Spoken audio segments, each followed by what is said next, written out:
Atenció a aquesta dada perquè els accidents són la primera causa de mortalitat dels nens entre 0 i 14 anys a l'estat espanyol, segons l'Organització Mundial de la Salut.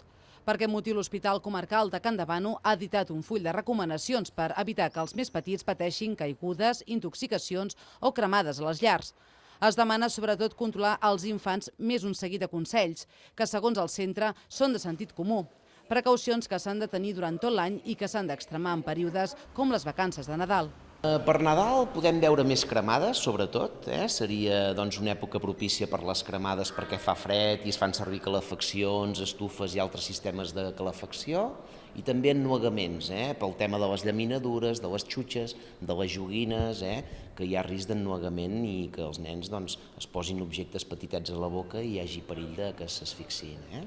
Primer, no perdre de vista els infants a casa, tenir-los sempre permanentment controlats i aplicar mesures bàsiques de sentit comú.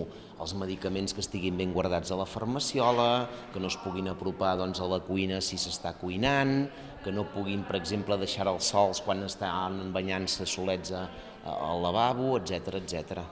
Aquest full de recomanacions es va repartir ahir entre els assistents a una taula rodona que l'hospital va organitzar al Centre Cívic de la Confiança.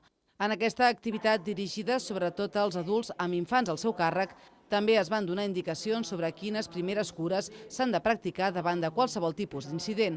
La taula rodona s'emmarca dins del mes de la salut que l'hospital celebra cada any des del 2011.